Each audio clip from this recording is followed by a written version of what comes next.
अस्सलाम वालेकुम। Chapter number 4 जो है वो डील करता है कर्वेचर के साथ, और कर्वेचर की ये टाइप कौन सी है, प्रिंसिपल कर्वेचर। ठीक है, अब प्रिंसिपल कर्वेचर के बारे में हमें पहले तो मालूम होना चाहिए कि प्रिंसिपल कर्वेचर क्या होता है। तो प्रिंसिपल कर्वेचर नॉर्मल कर्वेचर ही होता है एक तरह का, लेकिन कैसा नॉर्मल कर्वेचर होता है, जो मैक्सिमम या फिर मिनिमम वैल्यू को अटेन कर लेता है। ठीक है, ऐसा नॉर्मल कर्वेचर जो मैक्सिमम या फिर मिनिमम वैल्यू को अटेन कर लेता है, इसको हम क्या बोलते हैं, इसको हम प्रिंसिपल कर्वेचर कहते हैं। ठीक है, तो चैप्टर नंबर 4 में जो चीजें हैं वो हमारे पास प्रिंसिपल कर्वेचर ही थी। ये हम देख चुके हैं कि प्रिंसिपल कर्वेचर की जो इक्वेशन होती है, एक क्वाड्रेटिक इक्वेशन होती है। ठीक है, क्वाड्रेटिक इक्वेशन है तो उसकी दो रूट्स होंगी। तो एक को हम नाम दे देते हैं कि वो रूट कैपा 1 है, और दूसरे को हम नाम दे देते हैं कि वो कैपा 2 है, या फिर कैपा ए और कैपा बी भी यूज कर सकते हैं। इधर से हम दो तरह की मतलब कर्वेचर जो है वो फाइंड कर सकते हैं। एक हमारे पास होता है कि ये जो दो रूट्स आएंगे हमारे पास, कैपा 1 और कैपा 2, उससे हम सम ऑफ रूट फाइंड कर लें। ठीक है, तो सम ऑफ रूट हमारे पास हो जाएगा कैपा 1 प्लस कैपा 2, और उसकी वैल्यू हम जानते हैं कि क्वाड्रेटिक इक्वेशन में देखनी हो तो वो -b/a के बराबर होती है। ठीक है, इसी तरह से हम प्रोडक्ट ऑफ रूट भी फाइंड कर सकते हैं। दो रूट्स हमारे पास मौजूद हैं, तो एक को नाम कैपा 1 और कैपा 2 जो हमने उनको नाम दिए हुए हैं, इन्हीं से हम प्रोडक्ट ऑफ रूट फाइंड कर सकते हैं। तो इसको शो किया जाता है सिंपल के साथ, और वो बराबर है कैपा 1 कैपा 2, मतलब के प्रोडक्ट ऑफ रूट। तो इस वक्त जो हमने काम करना है वो इसी पर है, प्रोडक्ट ऑफ रूट पर। ठीक है, और ये दोनों जो हमारे पास रूट्स हैं ये एक्चुअली क्या है, ये हमारे पास प्रिंसिपल कर्वेचर की मैक्सिमम या फिर मिनिमम वैल्यू है। ठीक है, इनमें से एक मैक्सिमम होगी और एक मिनिमम वैल्यू होगी। ये जो हमारे पास प्रोडक्ट ऑफ रूट होता है उसके साथ जो हम कर्वेचर लिखते हैं उसको हम सेकेंड कर्वेचर या फिर स्पेसिफिक कर्वेचर या फिर गॉसियन कर्वेचर बोलते हैं। ठीक है, और जो सम ऑफ रूट होता है उसको हम फर्स्ट कर्वेचर बोलते हैं।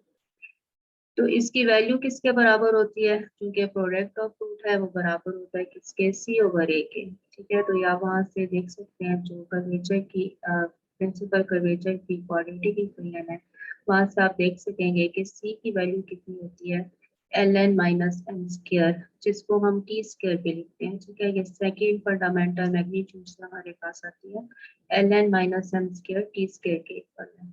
और यहाँ पर c की वैल्यू हो गई, और a की वैल्यू कितनी होती है, वो होती है eg माइनस f स्क्वायर, जिसको हम h स्क्वायर भी लिखते हैं। ठीक है, तो ये हमारे पास क्या चीज है, ये हमारे पास है स्पेसिफिक कर्वेचर या फिर सेकेंड कर्वेचर या फिर गॉसियन कर्वेचर। अब यहाँ पर हम देखें तो ये बात भी हम जानते हैं कि eg माइनस एफ स्क्वायर, हमने प्रूफ भी किया है कि eg माइनस एफ स्क्वायर ये हमेशा क्या होता है, ऑलवेज पॉजिटिव। ठीक है, इट इज ऑलवेज पॉजिटिव। तो कौन सी चीज नेगेटिव हो सकती है, नेगेटिव हो सकती है ln माइनस एम स्क्वायर। ठीक है, जो कि टी स्क्वायर है, इसकी वैल्यू नेगेटिव हो सकती है।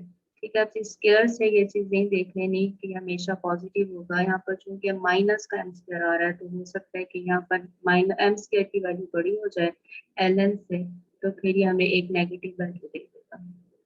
ठीक, अब इसी से आगे सारी डिस्कशन है हमारी कि ये जो कर्वेचर है इसका साइन डिपेंड कर रहा है किसके ऊपर, टी स्क्वायर के साइन के ऊपर। ठीक है, तो टी स्क्वायर के साइन के साथ ही यहाँ पर अब हमारे पास थ्योरी है, और थ्योरी क्या है कि a point on the surface, surface surface का कोई पॉइंट एलिप्टिक कहलाएगा if kappa is greater than 0। ठीक है, अगर हमारे पास सेकेंड कर्वेचर जो है वो ग्रेटर देन 0 है किसी पॉइंट पर सरफेस के, तो उस पॉइंट को हम एलिप्टिक पॉइंट बोलेंगे। हाइपरबोलिक कहलाएगा अगर कैपा लेस देन 0 हो जाता है। ठीक है, और पहला वो पैराबोलिक और फिर प्लेनर कहलाएगा अगर कैपा की वैल्यू कितनी आती है 0। तो ये तीन कंडीशंस हैं सरफेस के किसी पॉइंट के लिए, एलिप्टिक कैसा होगा, हाइपरबोलिक कैसा होगा, और पैराबोलिक कैसा होगा। ठीक है, अब इससे रिलेटेड कुछ क्वेश्चंस हैं। Show that the surface, surface हमें गिवन है x is equal to u e1 plus VE2 plus V square plus V cube E3। हमने क्या बताना है, इस एलिप्टिक if V is greater than 0, hyperbolic if V is less than 0, and parabolic or planar if V is equal to 0। ठीक है, इसकी जो कंडीशंस है, पॉइंट हमें चूंकि गिवन होना चाहिए क्योंकि पॉइंट पी के अबाउट ही हम चेक करते हैं। तो पॉइंट इस वक्त हमारे पास जो स्पेसिफिक किया हुआ है वो वी की कंडीशंस हैं, और V greater than 0, less than 0 और वी इक्वल टू 0 पर हमें चेक करना है कि हमारे पास कैसी शेप आती है। ठीक है, एलिप्टिक है, हाइपरबोलिक है या फिर पैराबोलिक। तो इसको चेक करने के लिए जो हमारा बेसिक काम है वो सिर्फ इतना है कि हम टी स्क्वायर की वैल्यू कैलकुलेट कर लें। ठीक है, पूरा कर्वेचर भी हमें नहीं चाहिए है, मतलब कि स्पेसिफिक कर्वेचर भी नहीं चाहिए। एक्चुअली जो स्पेसिफिक कर्वेचर है उसका साइन जस्ट किस पर डिपेंड कर रहा है, वो टी स्क्वायर पर डिपेंड कर रहा है, और टी स्क्वायर क्या है, L N minus M square. ठीक है, तो जस्ट हमें L N minus M square का साइन चाहिए क्योंकि H square is always positive, ये बात हम जानते हैं। ठीक है, यही चीज हमने यहाँ पर मेंशन की कि we know that H square is always positive, thus we have to check the sign of t square। ठीक है, इसके लिए हमें क्या फाइंड करना है, इसके लिए हमें L N minus M square find करना है। अब एल और एन और एम बेसिकली ये क्या है, ये हमारे पास सेकेंड फंडामेंटल मैग्नीट्यूड्स हैं, और उनको हमने काफी दफा पहले भी फाइंड किया हुआ है। तो एक दफा फिर देख लेते हैं कि एक्स हमें गिवन है, उसमें दो पैरामीटर है, एक यू है और एक वी है। ठीक है, इन्हीं पैरामीटर्स के हमने क्या करना है, इन्हीं पैरामीटर्स से हमने डेरिवेटिव लेते जाने हैं, सेकंड ऑर्डर डेरिवेटिव्स हमें चाहिए होते हैं। ठीक है, सेकंड फंडामेंटल मैग्नीट्यूड्स के लिए सेकंड ऑर्डर डेरिवेटिव्स। अब हमने एक्स यू कैलकुलेट कर लिया। ठीक है, एक्स यू कैलकुलेट किया तो वो E1 प्लस 2U E3 आ गया। इसी तरह से एक्स का पार्शियल डेरिवेटिव v के साथ लिया तो वो E2 plus 3V square E3 आ गया। ठीक है, ये हमारे पास ऊपर एक्स मौजूद है, वहीं से हमने फर्स्ट डेरिवेटिव और second derivative with respect to U और वी कैलकुलेट कर लिया, पार्शियल डेरिवेटिव्स। इसी से आगे ये अब हमारे पास एक्स यू आ गया, इसी का हमें डबल डेरिवेटिव लेना होता है। ठीक है, डबल डेरिवेटिव लिया तो यहाँ पर पहला तो जीरो हो जाएगा क्योंकि इसमें यू नहीं है, और दूसरे में क्या आ जाएगा, 2E3 यू का डेरिवेटिव 1 हो जाएगा। इसी तरह एक्स यू का डेरिवेटिव v के साथ लिया तो चूंकि इधर भी v नहीं है, इधर भी v नहीं है, तो ये 0 के बराबर हो जाएगा। एक्स वी वी, ये हमारे पास एक्स वी है, इसका डेरिवेटिव अगेन v के साथ लिया तो फर्स्ट टर्म 0 हो जाएगी, और यहाँ पर हमारे पास आ जाएगा 6v3। अब हमें क्या चाहिए होता है, हमें एक नॉर्मल वेक्टर भी चाहिए होता है। ठीक है, तो नॉर्मल वेक्टर के लिए हमें क्या करना होता है, एक क्रॉस प्रोडक्ट कैलकुलेट करना होता है, और वो क्रॉस प्रोडक्ट कैसे आता है कि जो हमने first order derivative partial derivative calculate किए हैं उन्हीं का हमने क्रॉस प्रोडक्ट ले लेना होता है। तो हमने लिखा E1 E2 E3, आप यहाँ पर आई जे के भी लिख सकते हैं। अब यहाँ पर आप देखें कि E1 के साथ कांस्टेंट 1 है, E2 का कांस्टेंट 0 है और E3 का 2 आ गया। इसी तरह से जब XV हमने लिखा तो E1 का 0 है, E2 का 1 है और E3 का 3V स्क्वायर आ गया। X1 cross X2 cross product हमने कैलकुलेट कर लिया। क्रॉस प्रोडक्ट कैलकुलेट किया, उसके बाद हमने एच फाइंड करना होता है, जो कि क्या होता है, इसी का, ये जो वेक्टर हमने कैलकुलेट किया क्रॉस प्रोडक्ट, इसी का मैग्नीट्यूड। तो इसी का मैग्नीट्यूड हमने ले लिया 4U square plus 9V power 4 plus 1। An unit vector आ गया, एन यूनिट वेक्टर आ गया X U cross X V divided by H, हमने वैल्यूज को पुट कर दिया। अब हम एल कैलकुलेट करेंगे, और एल के लिए फार्मूला क्या होगा कि एक्स डबल डब्ल्यू माइन डॉट एन। ठीक है, डॉट प्रोडक्ट हमने लिया तो उसकी वैल्यू आ गई 2 और स्क्वायर रूट ऑफ मतलब जो एच की वैल्यू थी। एम कैलकुलेट किया, एम कैसे आएगा कि एक्स वी का डॉट प्रोडक्ट एन के साथ, और वो देखते हैं कि 0 आ रहा है। एन आएगा, और वो कैसे आता है कि x B V dot N, और इसकी वैल्यू आ रही है 6v divided by H.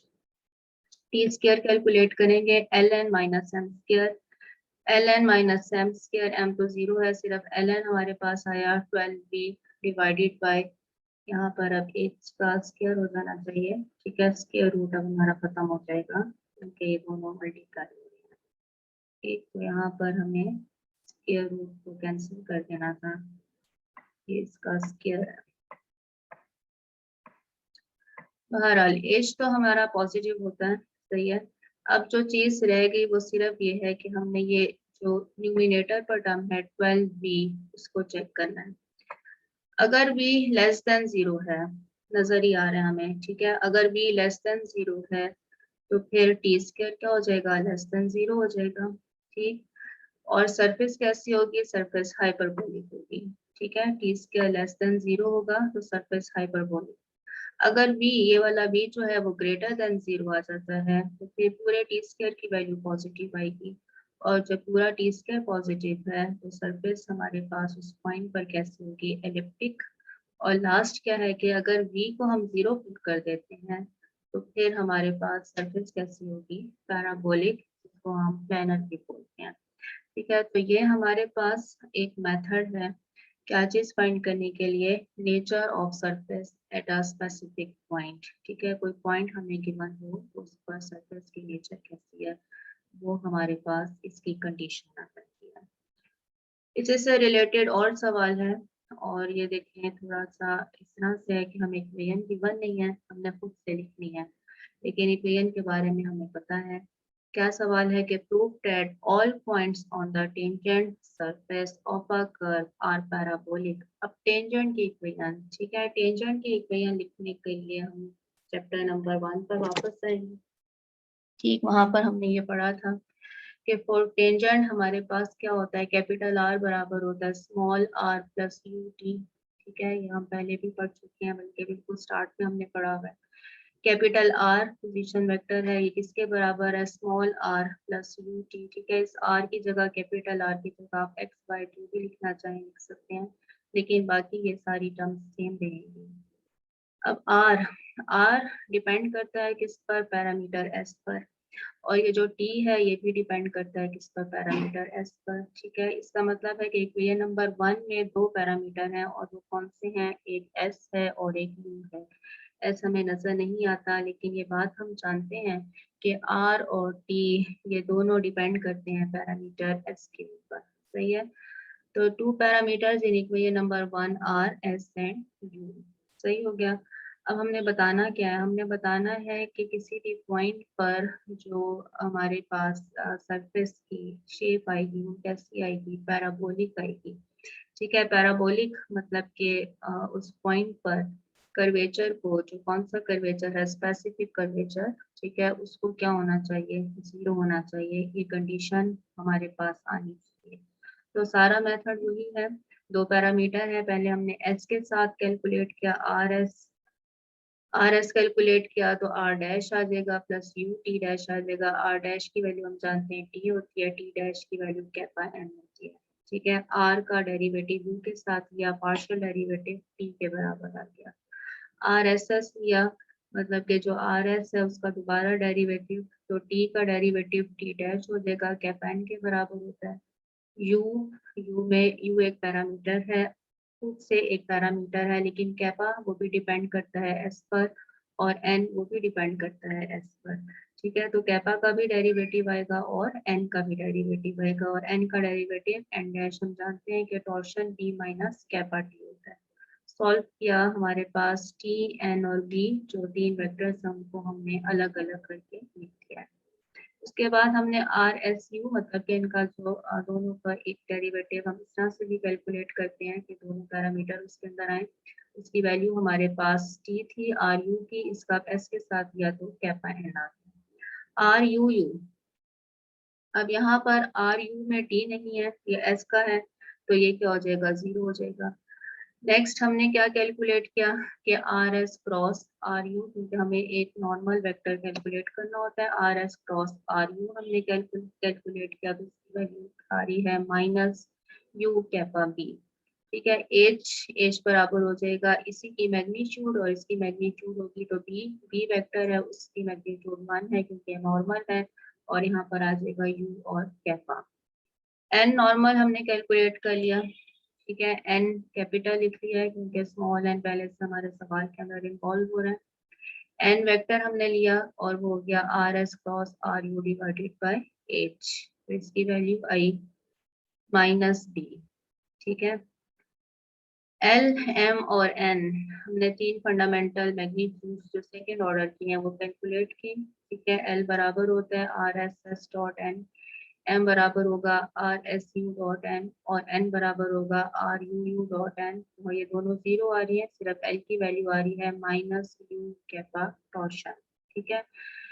T square calculate करेंगे, टी स्क्वायर बराबर होता है L N minus M square. चूंकि एल की वैल्यू है लेकिन एन हमारा जीरो है, इसलिए ये सारी टर्म क्या हो गई, जो सेकेंड कर्वेचर था वो जीरो के बराबर हो गया।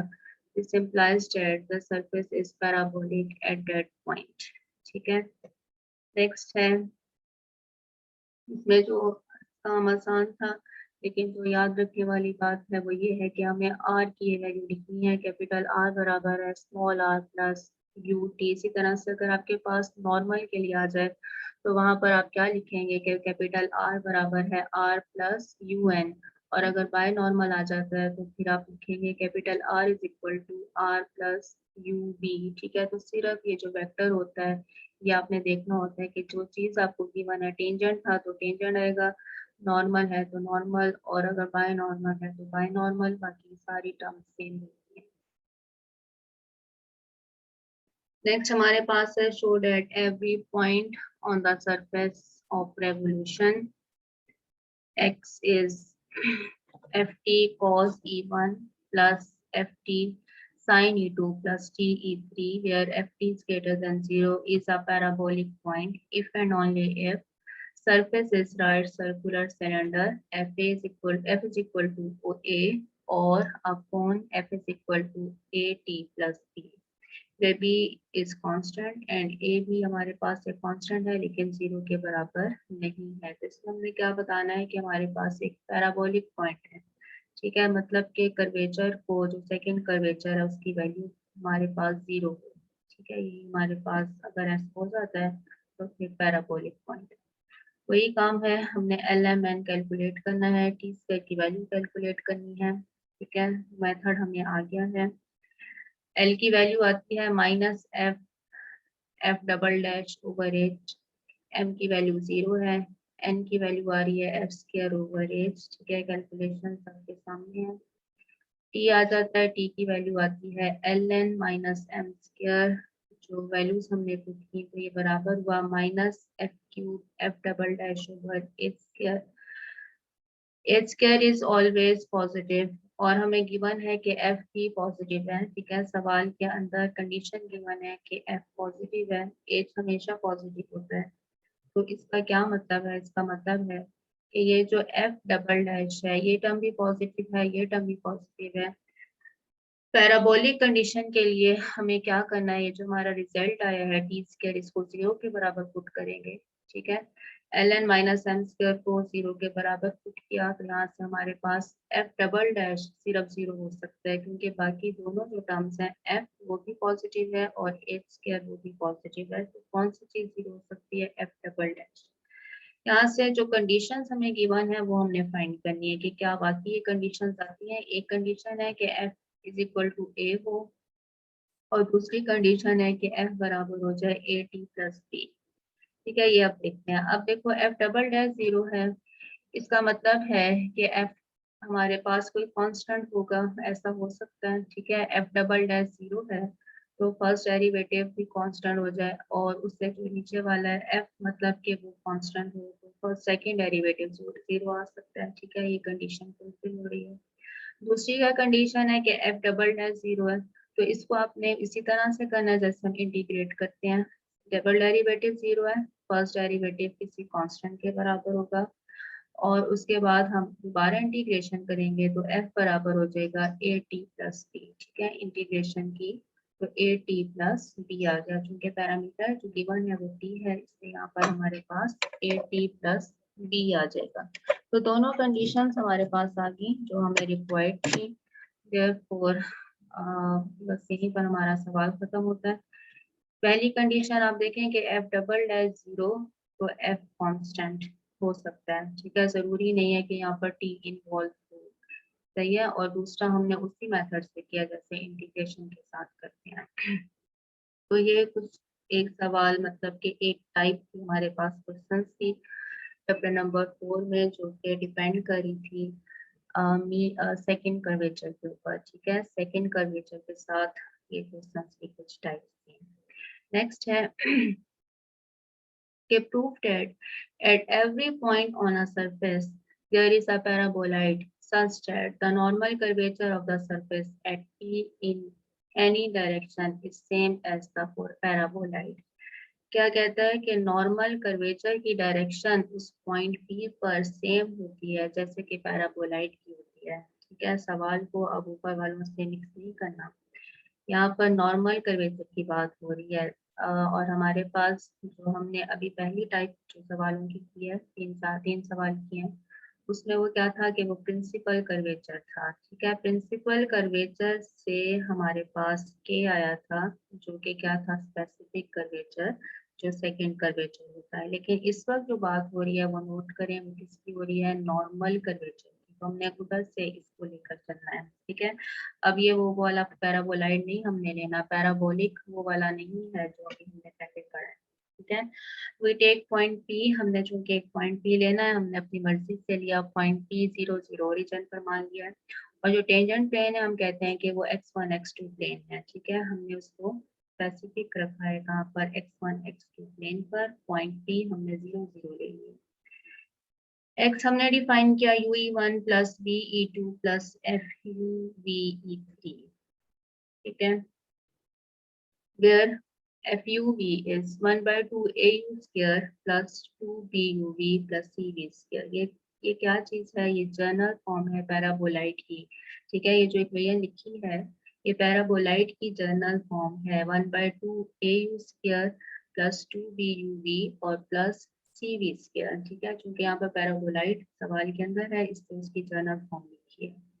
देन x किसके बराबर हो जाएगा, UE1 प्लस VE2 और प्लस FU की हमने वैल्यू यहाँ पर पुट कर दी है, साथ में E3 ये हमारे पास मतलब के जो कर्व है 3 डायमेंशनल वो हमने लिख दिया।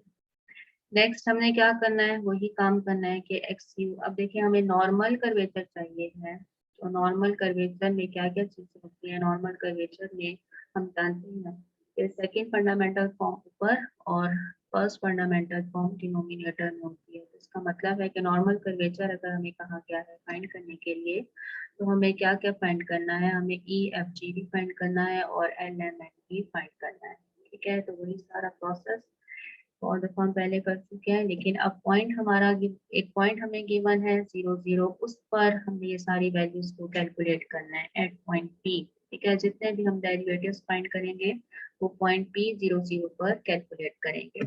ठीक है, ये पॉइंट पी पर हमने सारे डेरिवेटिव जो है जो हमें चाहिए वो हमने कैलकुलेट कर लिए हैं। उसके बाद हमें EFG चाहिए होता है, वो वैल्यूज हमने कैलकुलेट करनी। सेकेंड फंडामेंटल जो हमारे पास मैग्नीट्यूड्स हैं उनके लिए n चाहिए होता है और n फाइंड करने का मेथड भी हम जानते हैं कि क्रॉस प्रोडक्ट हमें लेना होता है और उसके बाद उसी की मैग्नीट्यूड। ठीक है, तो क्रॉस प्रोडक्ट हमने फाइंड किया, E3 बराबर आई। अब E3 जो है मतलब कि समझेंगे k है और ये क्या है, ये यूनिट वेक्टर होता है। ठीक है, आप E1 E2 E3 के I J K इस तरह से लिख सकते हैं। तो E3 हमारे पास एक यूनिट वेक्टर है और उसकी मैग्नीट्यूड कितनी होगी 1। तो इसका मतलब है कि जो n हमारे पास आया है वो E3 के इक्वल है। LMN कैलकुलेट किए। ठीक है, LMN कैलकुलेट किए तो सिर्फ E3 के बाद E3 के साथ जो हमारे पास वेक्टर होगा उसी के साथ हम डॉट प्रोडक्ट ले सकते हैं, बाकी का 0 हो जाएगा। E1 E3 0 हो जाएगा डॉट प्रोडक्ट, और इसी तरह से E2 E3 0 हो जाएगा, बिल्कुल वैसे ही जैसे I डॉट I 1 होता है लेकिन I डॉट J जो है वो 0 हो जाता है। ABC हमारे पास वैल्यूज आती है। ठीक है, therefore the normal curvature is, normal curvature बराबर है kappa n LDU square plus 2m du dv plus n dv square। Second fundamental form ऊपर और फर्स्ट फंडामेंटल नीचे, वैल्यूज हमने पुट की हैं तो ये बराबर हो गया a du square plus 2b du dv plus c dv square और E की वैल्यू 1 है और G की वैल्यू भी 1 है और F 0 है, तो ये हो गया du square plus dv square। Thus the surface represented by, कैसे हम surface की हमारी वो थी x is equal to u e1 plus v e2 plus 1/2 au square plus 2b uv plus cv square e3 is paraboloid tangent to x1 x2 plane at point P, क्या चीज है? देखो ये जो हमारे पास रिजल्ट आया है कैपा n की वैल्यू, इसको देखो, और जो ये पैराबोलाइड हमने लिखा था जिसकी जर्नल फॉर्म लिखी थी उसको अगर हम देखते हैं तो आप देखें इन दोनों एक जैसी चीजें हैं। क्या फर्क है? फर्क ये है कि यहाँ पर डी यू डी वी नहीं है, बल्कि उनकी जगह यू और वी है। ठीक है, और जो चीज थी हमें सेम नहीं चाहिए थी, हमें सिर्फ ये चाहिए था कि उसकी डायरेक्शन सेम हो। ठीक है, तो ये चीज हमें बता रही है, यहाँ पर 1/2 भी पहले लिखा हुआ है। तो डायरेक्शन हमारे पास सेम है, किसके साथ? पैराबोलाइड के साथ। ठीक है, जो कर्वेचर आया है उसकी डायरेक्शन पैराबोलाइड के साथ सेम है। यही चीज हमने प्रूव करनी थी। ठीक है, पूरा ये इसका सेम आना जरूरी नहीं है, इसकी फॉर्म वही है। इवन के यहाँ पे 1/2 D U square plus D V square भी मौजूद है। ठीक है, फॉर्म हमारे पास वही है, मतलब कि पहला कोफिशिएंट ए है, फिर +2b है, प्लस सी है।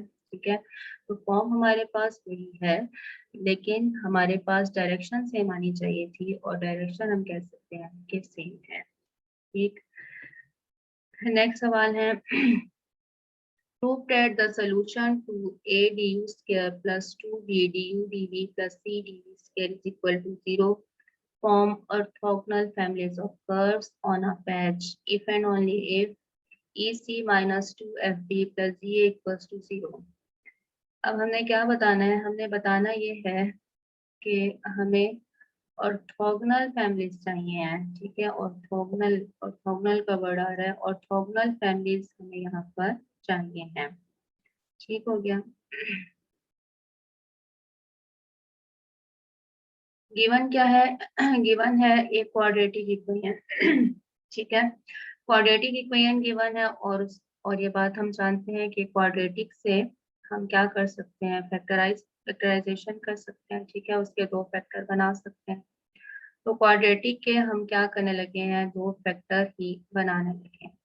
ठीक, ये जो क्वाड्रेटिक इक्वेशन है A D U square plus 2b D U D we plus C D V square equals to 0 can be factorise as, इसके दो फैक्टर हमने बना लिए, और कैसे बनाए कि वो डी यू और डी वी में ही होने चाहिए। ठीक है, तो वो हो गया A dash D you plus B dash D we और C dash D you plus D dash D V equals to 0। इसको हम थोड़ा सा सॉल्व कर लेते हैं क्योंकि आगे हमें इसकी वैल्यूज चाहिए हैं। तो मल्टीप्लिकेशन की है जस्ट, और यहाँ से हमारे पास नई इक्वेशन आई है A dash C dash D U D U. ठीक है, plus A dash D dash D U D V and so on. लेकिन पहले भी हम ये कुछ सवाल कर चुके हैं कि क्वाड्रेटिक है उसकी दो रूट्स आएंगी। एक हम मान लेते हैं कि वो D you over D V की फॉर्म में है, और एक delta U over delta V की फॉर्म में है। ठीक है, ये पहले भी हम काम कर चुके हैं कि जब हम एक इक्वेशन लिखते हैं, क्वाड्रेटिक ही थी पहले भी, तो उसमें क्या था कि उसके लिए दो रूट्स आती हैं। तो उन दो रूट्स को हम, एक रूट को हम डी की फॉर्म में लिखते हैं D you over D we, और दूसरी को हम delta U over delta V की फॉर्म में लिखते हैं। तो अब यहाँ पर भी इक्वेशन को हम इसी तरह से सेट करने लगे हैं कि एक तो हमने डी यू लिखा था, अब इधर हम डेल्टा यू करने लगे हैं। ठीक है, इसी तरह से डी यू के साथ अब डेल्टा वी, और इसी तरह से डेल्टा यू आ जाएगा और डेल्टा वी यहाँ पर आ जाएगा। ठीक है, एक चीज को हमने चेंज कर देना है। पहला पहला जो फैक्टर है वो भी 0 हो सकता है और सेकंड भी हो सकता है। ठीक है, तो हमने पहले फैक्टर को 0 के बराबर पुट किया, यहाँ से हमारे पास आया ए डैश डी यू बराबर हो जाएगा minus B dash D we, और D you over D V की फॉर्म आ गई minus B dash over A dash. हम लिख सकते हैं कि डी यू का रेशियो डी वी के साथ minus B dash ratio A dash है। ठीक है, इसी तरह से जो सेकेंड इक्वेशन है वो भी 0 हो सकती है। वहां से हमारे पास आ जाएगा कि सी डैश डेल्टा यू बराबर है minus D dash delta V, और इधर से आ जाएगा कि delta U over delta V minus D dash over C dash है, और अगर रेशियो की फॉर्म में लिखें तो minus D dash ratio C dash आ जाएगा। Next we know that two families are orthogonal, ये हमने चैप्टर नंबर 3 में ये कंडीशन पढ़ी हुई है। ठीक है, वी नो दैट, क्या हम जानते हैं कि टू फैमिलीज आर ऑर्थोगोनल। कब ऑर्थोगोनल होती हैं? अगर क्या कंडीशन फुलफिल हो? कंडीशन हमारे पास हो कि E D U delta U plus F D U delta B plus D V delta U plus G D V delta B 0। ठीक है, दो फैमिलीज कब ऑर्थोगोनल होती हैं जब ये इक्वेशन सेटिस्फाई होती है। ठीक है, अब हमने क्या करना है, हमने ये जो डी यू डेल्टा और डी वी वगैरह की जो रेशियोज फाइंड किए हैं उनकी वैल्यूज यहाँ पर पुट करेंगे। ठीक है, यहाँ पर पहला हमारा आ रहा है, पहला हमारे पास आ रहा है डी यू, तो डी यू के लिए इसके कॉरेस्पॉन्डिंग क्या है, माइनस बी डैश। ठीक है, इसी तरह से डेल्टा यू इधर है, उसके लिए कॉरेस्पॉन्डिंग कौन सा है, माइनस डी डैश। ठीक है, प्लस एफ लिखा। डी यू के लिए क्या है, इधर से देखिए minus B dash. Delta V के लिए क्या रेशियो है, सी डैश माइनस।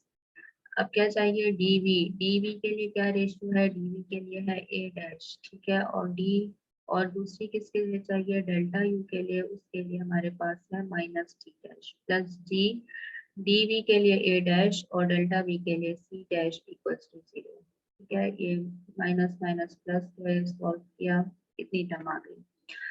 अब हमने क्या करना है, हमने condition B dash D dash पर नहीं लेकर आनी, बल्कि आप देखें कि जो सवाल है उसमें हमें कंडीशन चाहिए कि ई के साथ हो सी, ठीक है, और एफ के साथ आ रहा हो बी और जी के साथ ए हो। ठीक है, ये टर्म्स तो हमारे पास हैं, ई भी है, एफ भी है और जी भी है। ठीक है, ये जो डैश वाली टर्म्स है इनको हमने खत्म करना है, और खत्म कैसे करेंगे कि कंपैरिजन करेंगे। आप देखें कि as B dash D dash is the coefficient of D V delta V in equation number 2।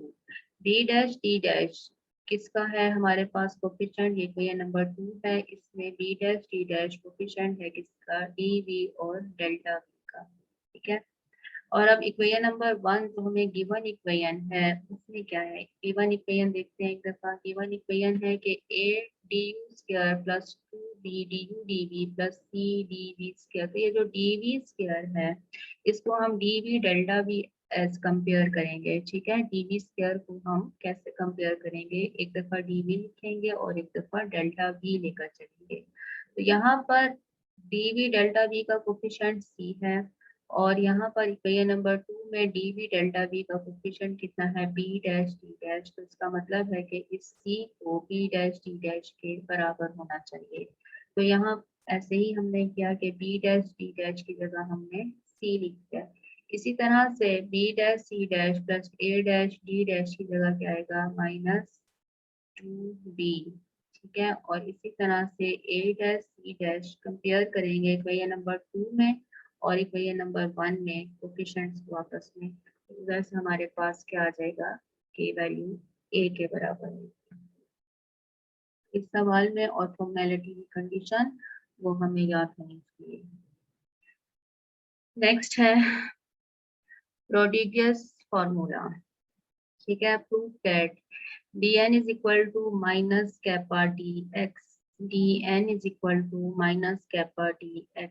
उसके लिए हमने थोड़ी सी थ्योरी जो इसी में पहले हमने क्लास में डिस्कस की थी, इसी पीडीएफ के अंदर मौजूद है, वो वाली यहाँ पर यूज होगी। उससे पहले हम देखते हैं कि क्या क्या चीजें हमें चाहिए हैं। हम ये बात जानते हैं कि x you dot N zero होता है, जैसे हम एक्स यू को पहले R1 लिखते आए हैं। ठीक है, तो इस वक्त हमारे पास एक्स यू है, R1 डॉट एन जीरो होता है क्योंकि R1 जो होता है वो along tangent to the curve होता है। ठीक है, और एन उस पर नॉर्मल होता है। R1 और R2 दोनों कहाँ पर होते हैं, अलोंग टेंजेंट, और नॉर्मल जो है वो उस पर परपेंडिकुलर होता है। तो जाहिर सी बात है उनका डॉट प्रोडक्ट होना चाहिए, जीरो होना चाहिए। अब हमारे पास है x you dot N zero है और इसी तरह से X we dot N zero है। ये काम हम पहले कर चुके हैं। ठीक है, जब हमने विगर्टन इक्वेशन फाइंड की है उस वक्त हमने ये काम किया है और इसी में हमने पहले भी एक दफा काम किया है। तो यहाँ पर क्या आएगा, हम इसी का डॉट प्रोडक्ट एक दफा यू के साथ और एक दफा वी के साथ देते हैं। ठीक है, इक्वेशन नंबर 1 और इक्वेशन नंबर 2 का डॉट प्रोडक्ट एक दफा यू के साथ लेना है और एक दफा वी के साथ लेना है। तो जब हमने u के साथ लिया तो पहले का derivative X you dot N plus X U same रहेगा और n का डेरिवेटिव एन यू जीरो हो जाएगा। अब एक्स यू डॉट एन की वैल्यू कितनी होती है, एल होती है, plus X you dot N U zero है। यहाँ से आ जाएगा कि x you dot N U minus L के बराबर है। ठीक है। इसी तरह से जब हम इक्वेशन नंबर 1 का v के साथ डेरिवेटिव लेंगे तो यहाँ पर m की वैल्यू आती है हमारे पास X U V dot N plus X you dot N B 0। ठीक है, प्रोडक्ट वो लगेगा, इधर से आ जाएगा कि x you dot N B 0 है और X you dot N B की वैल्यू माइनस एम है। ये दो इक्वेशंस कहाँ से आए? इक्वेशन नंबर 1 को डिफरेंशिएट करने से with respect to u and then with respect to v। इसी तरह से इक्वेशन नंबर 2 को हम डिफरेंशिएट करेंगे with respect to u and v, तो दोबारा हमारे पास एक वैल्यू माइनस एम की आएगी और एक वैल्यू माइनस एन की आएगी। ठीक है, ये जो माइनस एम इसकी दो बार वैल्यूज आती हैं, एक दफा इक्वेशन नंबर 1 से आती है, उसको डिफरेंशिएट करें विद रिस्पेक्ट टू v, और एक दफा इक्वेशन नंबर 2 से आती है, उसको हम डिफरेंशिएट कर रहे होते हैं with respect to u। Suppose that du dv, मतलब ये एक डायरेक्शन है, इसको हम du रेशो dv भी लिख सकते हैं या फिर du डिवाइडेड बाय dv भी लिख सकते हैं। Is a principal direction at a point p on a patch and kappa the corresponding principal curvature. ठीक है, क्या सपोज करने लगे हैं कि du over dv principal direction है किसी पॉइंट पर और कैपा उसका प्रिंसिपल कर्वेचर है। देन वी नो दैट, क्या हम बात जानते हैं कि du dv and kappa satisfy the following equation. ठीक है, ये चीजें हमने पहले पढ़ी हुई हैं, इसी पीडीएफ के अंदर मौजूद हैं कि अगर हमारे पास कैपा कोई सा भी नंबर हो, ठीक है, एक दफा फिर से रिकॉल कर लेते हैं कि कैपा अगर हमारे पास कोई रियल नंबर है, अभी मतलब कैपा सिर्फ रियल नंबर है, वो कर्वेचर नहीं है। ठीक है, डी ओ और डी वी हमारे पास डायरेक्शंस हैं, डी यू डी वी। ठीक है, तो कैपा जो है वो प्रिंसिपल कर्वेचर बन जाएगा अगर वो ये दो इक्वेशंस को सेटिस्फाई कर जाए। इसी तरह से जो d U D v direction हमें देगी ये प्रिंसिपल डायरेक्शन होगी अगर डी यू डी वी इन इक्वेशंस को सेटिस्फाई करते हैं। ठीक है, अभी हमारे पास कैपा डी यू और डी वी पहले से मतलब कि ये जस्ट वैल्यूज हैं, ये कोई डायरेक्शन नहीं है, ना ही ये कोई कर्वेचर है। लेकिन अगर kappa D U D we इन दो इक्वेशंस को सेटिस्फाई कर जाए तो फिर इसको हम क्या बोलते हैं? D you over D v को हम कहते हैं कि ये प्रिंसिपल डायरेक्शन बन गई है और कैपा जो है वो प्रिंसिपल कर्वेचर बन गया। ठीक है, अगर ये दो इक्वेशंस सेटिस्फाई हो जाती हैं। तो ये दो इक्वेशंस कौन सी होती है, इनको याद रखना आसान है। सेकंड फंडामेंटल एल, और उसके नीचे हम जानते हैं कि ई होता है, एल के कॉरिस्पॉन्डिंग ई। ठीक है, एम के कॉरिस्पॉन्डिंग मतलब कि ये सेकंड फंडामेंटल मैग्नीट्यूड की सेकंड है मैग्नीट्यूड, और यहाँ पर ये इसकी सेकंड है फर्स्ट वाली की। ठीक है, एम माइनस कैपा एफ। इसी तरह से यही जो टर्म यहाँ पे लिखी है वही टर्म यहाँ पर है, एम माइनस कैपा एफ, और फिर एन के साथ कॉरिस्पॉन्ड करती है G, N minus kappa G D V G. अब इसी चीज को हमने यहाँ पर यूज करना है। हमारे पास जो एल की वैल्यू है, जो ई की वैल्यू, एल की वैल्यू जो है, ठीक है, उसकी वैल्यू हम पुट करेंगे जो हमने ऊपर से फाइंड की है, और एम और एफ मतलब सारी वैल्यू जो है उनको हमने यहाँ पर पुट करना है इन्हीं इक्वेशंस के अंदर। अब देखें एल किसके बराबर है, from equation number A. Equation number A में हमने माइनस एल की वैल्यू फाइंड की है, वो बराबर है किसके? X you dot N u, मतलब कि एल बराबर हो जाएगा, इधर का माइनस साइन आ जाएगा। ठीक है, एल की वैल्यू माइनस एल इसके बराबर है, माइनस एम इसके बराबर है, ए बी सी डी से हमने सारी वैल्यूज लिखी हैं, और ये बात हम जानते हैं कि ई किसके बराबर होता है? X you dot x u. F किसके बराबर होता है? X you dot x b, और जी किसके बराबर होता है? X b dot x b. ठीक है, ये सारी वैल्यूज हमने लिखी। अब इनको हमने क्या करना है, ये जो ऊपर दो इक्वेशन हमने लिखी हैं उनके अंदर हमने इनको पुट करना है। ठीक है, तो अब देखें एल की वैल्यू हमने पुट की, एल बराबर है minus x you dot N U minus kappa, E की वैल्यू किसके बराबर होती है? X you dot x U आ गया। फिर हमने क्या लिखना है, हमने एम की, अब एम की दो वैल्यूज हैं। ठीक है, एम की एक वैल्यू हमने यहाँ पे लिखी, वो क्या होगी? Minus x you dot N b. ठीक है, और दोबारा हमने एन यहाँ पर एम के साथ एफ है, और एफ क्या होता है? X you dot x b. ठीक है, इसी तरह से एम की जो दूसरी वैल्यू थी वो अब यहाँ पर आएगी, और वो क्या है कि x b dot N u. सही है, अब एक बात ख्याल क्या रखना है कि n की दो डिफरेंट वैल्यूज हैं। तो ये जो पहली हमारे पास इक्वेशन है वो du के साथ है यहाँ पर, ठीक है। और यहाँ पर भी मतलब कि सेकंड इक्वेशन में जो फर्स्ट फैक्टर है वो du के साथ है, तो यहाँ पर n u के साथ होना चाहिए और यहाँ पर n दोनों में v के साथ आना चाहिए, ठीक है। इस चीज को बस याद रखना है। तो m की वैल्यू इस तरह से सेट करनी है, मतलब आगे पीछे नहीं होनी चाहिए क्योंकि ये दो डिफरेंट वैल्यूज हैं m की, ठीक है। तो ये ध्यान रखना है कि n जो है वो u के साथ यहाँ पर और बाहर du है, यहाँ पर भी n u के साथ होना चाहिए और बाहर du होना चाहिए, ठीक है। ये वैल्यूज हमने पुट कर दी। अब इन्हीं को रीअरेंज किया, ठीक है। रीअरेंज कैसे किया देखें, यहाँ पर सारों का डॉट प्रोडक्ट आ रहा है, इधर भी x है, इधर भी x का डॉट है, मतलब डॉट प्रोडक्ट है x u के साथ। इस सारे को हम कॉमन ले सकते हैं और हम क्या कर सकते हैं, हम ये कर सकते हैं कि कैपा वाली टर्म्स को भी अलग कर सकते हैं, मतलब कैपा एक यहाँ पर है, कैपा एक यहाँ पर है, उनको अलग कर सकते हैं। सारों में माइनस का साइन कॉमन है, सारा माइनस साइन हमने कॉमन लिया, ठीक है। एक्स डॉट और इसी तरह से दूसरे में एक्स बी डॉट जो है वो सॉरी डॉट एक्स बी जो है वो बाहर आ रहा है, मतलब कॉमन आ रहा है। अब इनको हम क्या लिख सकते हैं, ये जो फर्स्ट फैक्टर है ये देखें, ये n u D you plus n v d v है, मतलब कि ये डी एन है, ठीक है। जो फर्स्ट फैक्टर है वो किसके बराबर है, डी एन के बराबर है। और जो सेकंड फैक्टर है कैपा, वो देखे वो क्या है, x U D you plus x v d v, मतलब कि सारे को कंबाइन करके हम क्या लिख सकते हैं, डी एक्स लिख सकते हैं, ठीक है। आगे से वो दोबारा कन्वर्ट हो जाते हैं, लेकिन इसको हम पूरे को क्लोज करके, मतलब फार्मूला ओपन है, क्लोज करके हम इसको डी एन लिख सकते हैं और दूसरे को हम कैपा डी एक्स लिख सकते हैं। यहाँ पर भी सेकेंड इक्वेशन से भी हमारे पास यही आ रहा है, यहाँ पर डॉट एक्स यू आ रहा है, यहाँ पर डॉट एक्स वी आ रहा है, इम्प्लाई करेगा क्योंकि एक्स यू और एक्स वी ये हमारे पास क्या चीजें हैं, ये हमारे पास हैं टेंजेंट के अलोंग वेक्टर्स हैं, ठीक है।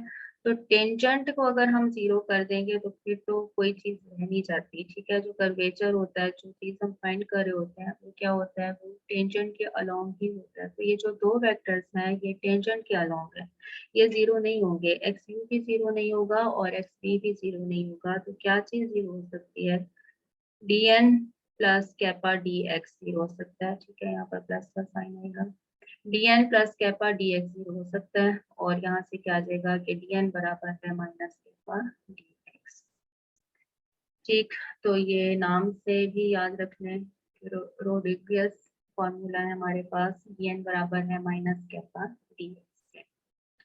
अब इसी का मतलब आप समझें कि ऑल्टरनेट रूप है, ऑल्टरनेट नहीं बल्कि कन्वर्स रूप। Prove that du dv is a principal direction at a point P on a path if for some scalar kappa dn बराबर है minus kappa dx is the direction in the direction du dv। क्या कहता है कि du dv is a principal direction, ठीक है। अभी सिर्फ du dv डायरेक्शन सिर्फ है, प्रिंसिपल डायरेक्शन होगी अगर किसी स्केलर कैपा के लिए क्या कंडीशन हो, dn बराबर है माइनस कैपा dx के, ठीक है। अगर ये कंडीशन सेटिस्फाई होती है तो फिर ये जो डायरेक्शंस होती हैं ये प्रिंसिपल डायरेक्शंस होती हैं, ठीक हो गया। अब हमें गिवन है for some scalar kappa dn बराबर है माइनस कैपा dx, ठीक है। इसी का बिल्कुल हमने कन्वर्स प्रूफ करना जो भी हमने किया है। We have to show that kappa is principal curvature and du dv is principal direction, ठीक है। हमने इसमें ये बात बतानी है, क्या बताना है कि कैपा सिर्फ एक स्केलर नहीं है बल्कि ये प्रिंसिपल कर्वेचर है, और जो du dv है ये सिर्फ डायरेक्शंस नहीं है बल्कि ये प्रिंसिपल डायरेक्शंस है, ठीक है। तो अगर ये इक्वेशन सेटिस्फाई होती है तो फिर ये गिवन चीजें जो है ये हमारी पास क्या होती हैं, principal curvature and principal direction होती है। गिवन क्या था, dn बराबर है माइनस कैपा dx, हम इसको दूसरी तरफ लेकर जा सकते हैं तो प्लस कैपा dx हो जाएगा। इसका हम डॉट प्रोडक्ट एक्स के साथ भी ले सकते हैं और इसी का डॉट प्रोडक्ट हम एक्स के साथ भी ले सकते हैं, मतलब जो ऊपर हमने प्रूव किया है बिल्कुल उसको उल्टा लेकर चलना है, ठीक है। इसको अब हम ऐसे लिख सकते हैं, dn की वैल्यू को ओपन कर दिया, कैसे ओपन किया कि एक दफा n u D you plus n v d we plus kappa d x की वैल्यू को भी ओपन किया, और वो कैसे हुआ कि एक्स यू डी यू और plus x v d we, और उस सारे के साथ क्या है एक्स यू के साथ डॉट प्रोडक्ट है।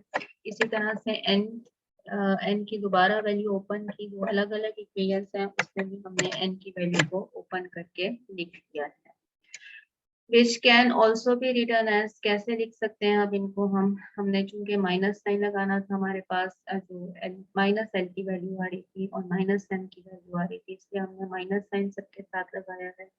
और साथ में क्या किया है कि एन यू डी यू के साथ एक दफा मतलब डी यू वाली टर्म्स को इकट्ठा किया है और डी वी के साथ इकट्ठा किया, मतलब दो तरह से हम अरेंजमेंट कर सकते हैं कि एक दफा हम कहते हैं कि कैपा की टर्म्स को हम इकट्ठा करके लिख लेते हैं, और दूसरी दफा हम कहते हैं कि हम डी यू वाली टर्म्स को और डी वी वाली टर्म्स को अलग अलग कर लेते हैं। तो अब हमने यहाँ पर डी यू और डी वी वाली टर्म्स को अलग अलग करके लिखा है, ठीक है। यहाँ से एन यू डी यू और यहाँ से kappa X U D U आ जाएगा, ठीक है। साथ में चूंकि डॉट प्रोडक्ट था, इसके साथ भी डॉट प्रोडक्ट आ गया और इसके साथ भी डॉट प्रोडक्ट आ गया।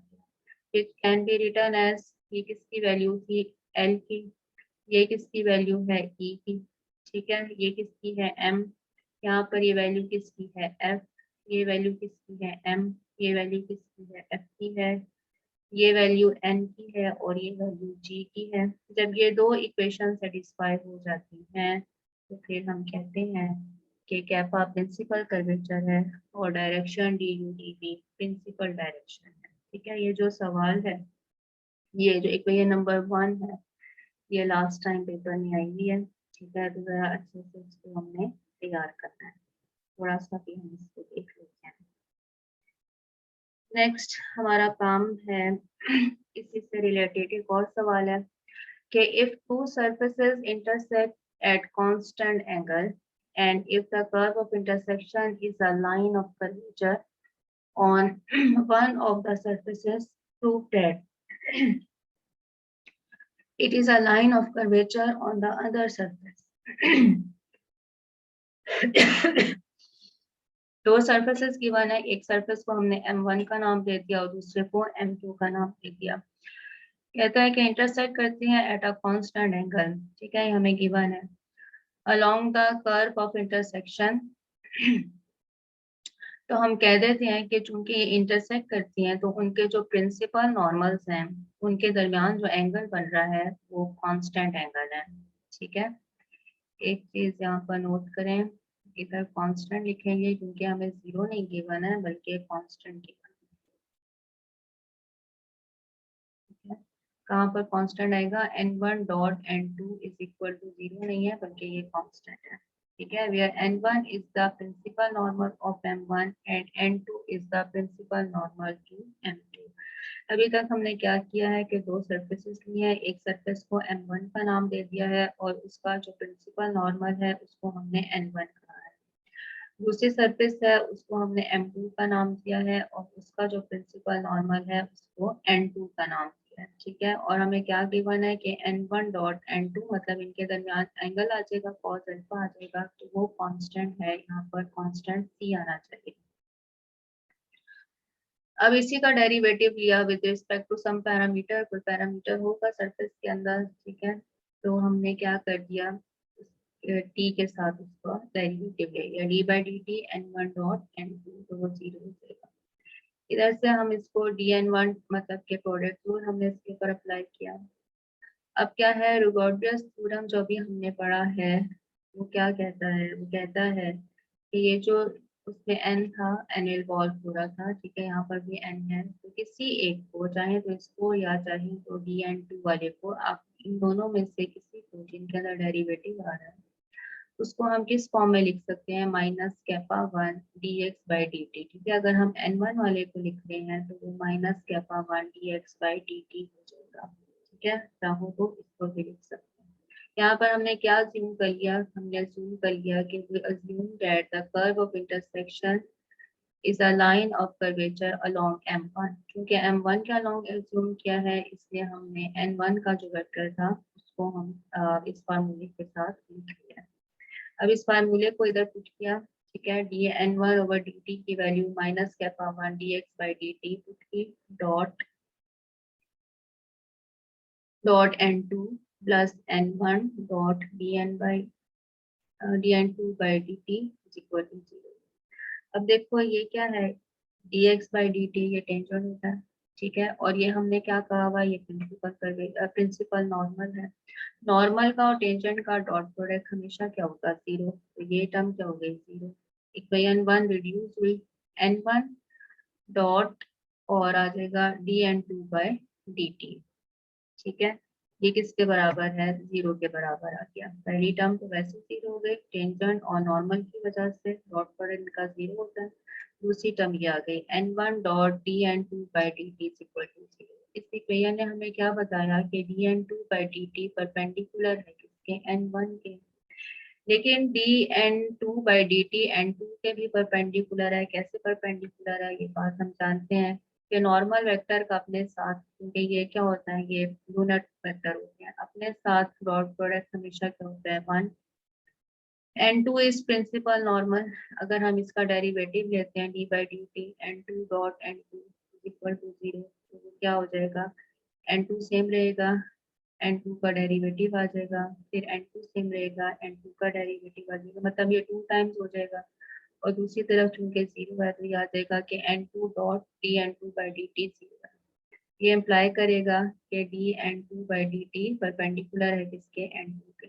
ठीक है, तो dn2 बाई dt एक ऐसा वेक्टर है जो n1 के भी परपेंडिकुलर है और n2 के भी परपेंडिकुलर है। ये इम्प्लाई करेगा कि dn2 बाई dt को कहाँ पर होना चाहिए, पैरेलल होना चाहिए टेंजेंट के। ठीक है, dx बाई dt के पैरेलल होना चाहिए, क्योंकि ये प्रिंसिपल नॉर्मल है, ठीक है, और ये परपेंडिकुलर है इस पर, तो इसको टेंजेंट के पैरेलल होना चाहिए। दिस देयरफॉर हम कह सकते हैं, अब पैरेलल वेक्टर्स की कंडीशन लिखी कि ये किसी स्केलर मल्टीपल के बराबर होगा। ठीक है, तो वो स्केलर हमने क्या ले लिया, हमने माइनस कैपा 2 लिया, ताकि वो जो इक्वेशन हमारे पास है वो सेटिस्फाई हो। ठीक है, dn2 बाई dt हमने बराबर लिया minus kappa 2 dx by dt। Hence, the curve of intersection is also a line of curvature along M2। ठीक है, जो कर्व ऑफ इंटरसेक्शन है वो M1 के अलोंग हमने खुद से मानी थी और M2 के अलोंग हमने इसको प्रूव कर दिया है।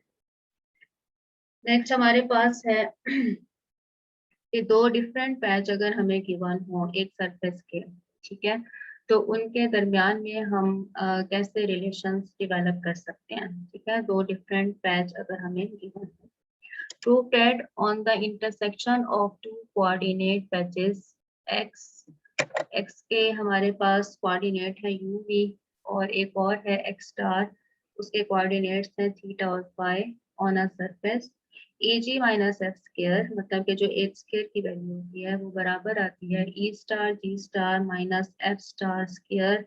बिल्कुल वही है, बस ऊपर स्टार लगा देना है, लेकिन एक टर्म का इजाफा है और वो टर्म क्या है, वो टर्म है पार्शियल थीटा फाई और पार्शियल यू वी और इस पूरे का स्केयर।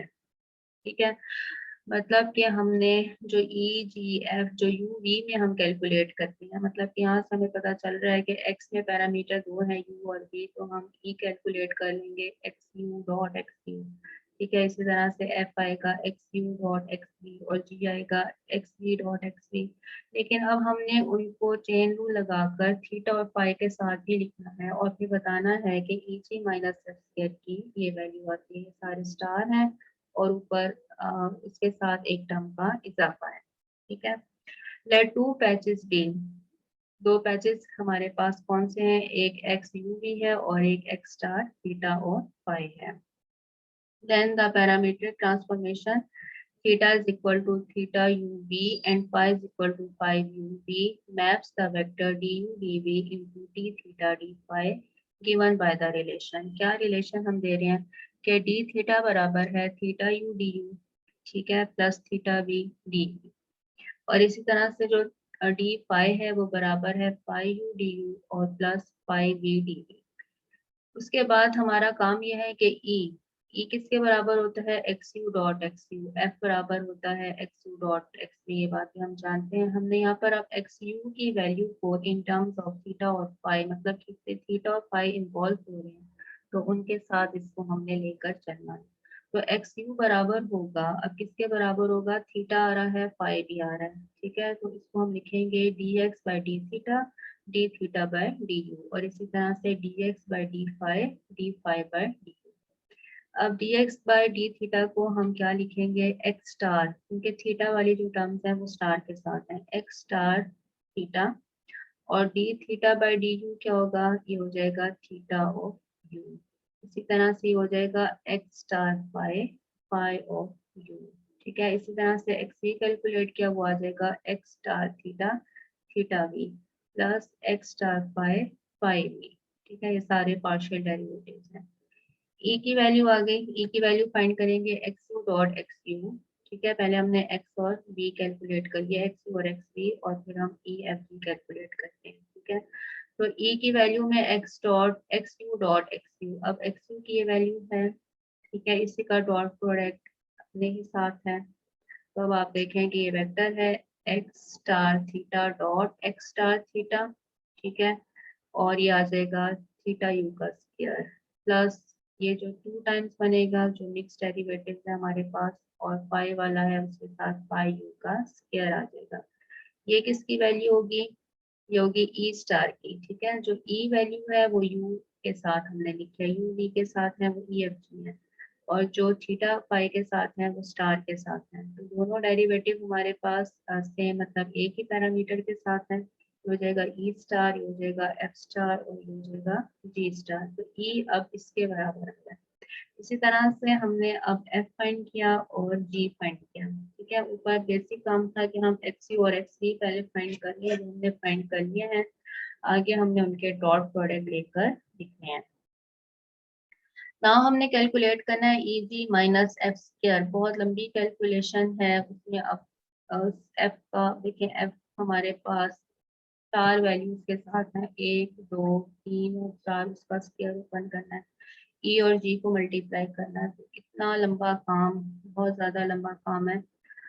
हमने इधर ई और जी की वैल्यू लिखी और एफ का स्क्वायर लिखा, ठीक है, माइनस एफ का स्क्वायर। अब आपने इधर इस वैल्यू को याद रखना है, बहुत सी चीजें पहले भी हमने याद रखी है, ठीक है। तो इसको भी अब आपने याद करना है कि ये आ गया है E star G star minus F star square, जो इसकी फॉर्म होती है वही इसकी फॉर्म होती है, लेकिन एक टर्म का इजाफा है, और वो क्या है, partial theta phi by partial u v का पूरे का स्क्वायर, वेयर इसकी वैल्यू कितनी है, इसकी वैल्यू है determinant of theta u theta v, ठीक है, और फाई यू फाई वी। बस ये वैल्यू आपने याद रखनी है, यहाँ पर इसकी वैल्यू लिखने की भी जरूरत नहीं है, जस्ट ये लिखें कि ये इस टर्म के बराबर आएगा, ठीक हो गया। इसी से आगे अब हमने एल एम एन भी कैलकुलेट करने हैं। ई एफ जी अगर हमने फाइंड किए हैं, तो एल एम एन भी, इसमें से सिर्फ मैं आपको ये बता देती हूँ कि ये एक्स यू है, तो इसी से आगे एक्स यू यू कैसे कैलकुलेट करना है, ठीक है।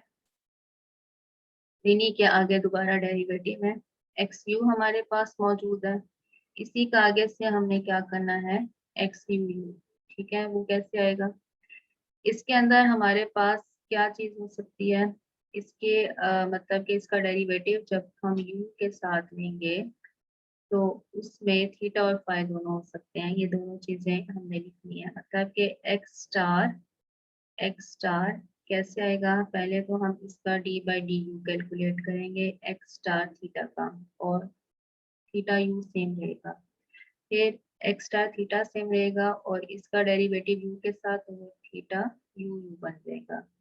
फिर प्लस आया इसका डेरिवेटिव एक्स स्टार फाई का डेरिवेटिव यू के साथ, फाई यू सेम रहा, plus x star phi same रहेगा, और फाई का डेरिवेटिव यू के साथ देंगे तो वो यू यू आ जाएगा, ठीक है। अब इस पे अगेन चेन रूल लगेगा, एक दफा यहाँ पर थीटा आएगा और एक दफा फाई आएगा, ठीक है। X star theta theta theta u plus x star phi theta phi और फाई यू, ठीक है। एक दफा थीटा और एक दफा फाई दोनों इसके अंदर आएंगे, इसी तरह से यहाँ पर भी एक दफा थीटा और एक दफा फाई दोनों इसके अंदर आएंगे, ठीक है। ये इसको फाइंड करने का मेथड है, एक्स यू आएगा, एक्स यू भी आएगा, ठीक है। इसी तरह से एक्स वी मतलब कि अगर आप एक्स यू कैलकुलेट कर लेते हो तो एक्स यू वी में भी हमने जस्ट क्या करना है कि यहाँ पर जो स्क्वायर था वो अब एक दफा यू के साथ और एक दफा वी के साथ, ठीक है। जो यहाँ पर पैरामीटर है वही पैरामीटर इधर हमारे पास सारे होने चाहिए। यहाँ पर यू है तो आप देखिए सारों में यू, इधर भी यू है, इधर भी यू है, सारे यू है, ठीक है। तो जब हम यू भी करेंगे तो एक दफा यू और एक दफा वी, सही है। इसी तरह से यू और वी, इसी तरह से हमारे पास यू और वी, ठीक है। यू वी सारों में यू वी होनी चाहिए। और वी वी जब करेंगे एक्स वी वी तो सारों में इसी के पैरेलल यहाँ पर यू का स्क्वायर थीटा स्क्वायर यू था, यहाँ पर अब सारों में वी वी आएंगे, मतलब कि एक को हमें कैलकुलेट करने की जरूरत है, बाकी उसी के सिमिलरली करके हम लिख सकते हैं। अब हमने एल फाइंड करना है, एम फाइंड करना है और एन फाइंड करना है, मतलब कि एन के साथ डॉट प्रोडक्ट ले लेना है सारों का, ठीक है। एक्स यू डॉट एन, तो इधर की हम एक बात यूज कर लेते हैं कि जब हम इसका एन के साथ डॉट प्रोडक्ट लेंगे सारी टर्म्स का एन के साथ डॉट प्रोडक्ट, तो इसमें हम देखें कि x star theta theta theta dot n ये एल स्टार हो जाएगा, थीटा और फाई के साथ आएगा तो वो एम हो जाएगा, और साथ में जब फाई फाई के साथ आएगा तो वो एम स्टार हो जाएगा। लेकिन जो बाकी टर्म्स हैं जैसे ये है x star theta dot n, ये जीरो हो जाएगा, क्यों? क्योंकि ये टेंजेंट का कंपोनेंट है और ये नॉर्मल है, ठीक है। एक्स वन लिखो या एक्स थीटा लिखो, वो हमेशा क्या होता है टेंजेंट, मतलब फर्स्ट डेरिवेटिव जो गिवन कर्व होती है उसका आर के साथ, अब वो आर में हो तो आर वन हम पहले पढ़ चुके हैं, एक्स में है तो एक्स थीटा, ये टेंजेंट का कंपोनेंट है उसका नॉर्मल के साथ डॉट प्रोडक्ट, ठीक है। तो ये हमारे पास इस तरह से एल एम और एन कैलकुलेट होते हैं। इससे पहले की जो चीजें थी वो हम क्लास से पढ़ चुके हैं, और अगर उसको रिवाइज करना हुआ तो फिर आप मुझे बता दीजिएगा, इससे भी एक रिकॉर्डिंग भेज देंगे। ओके।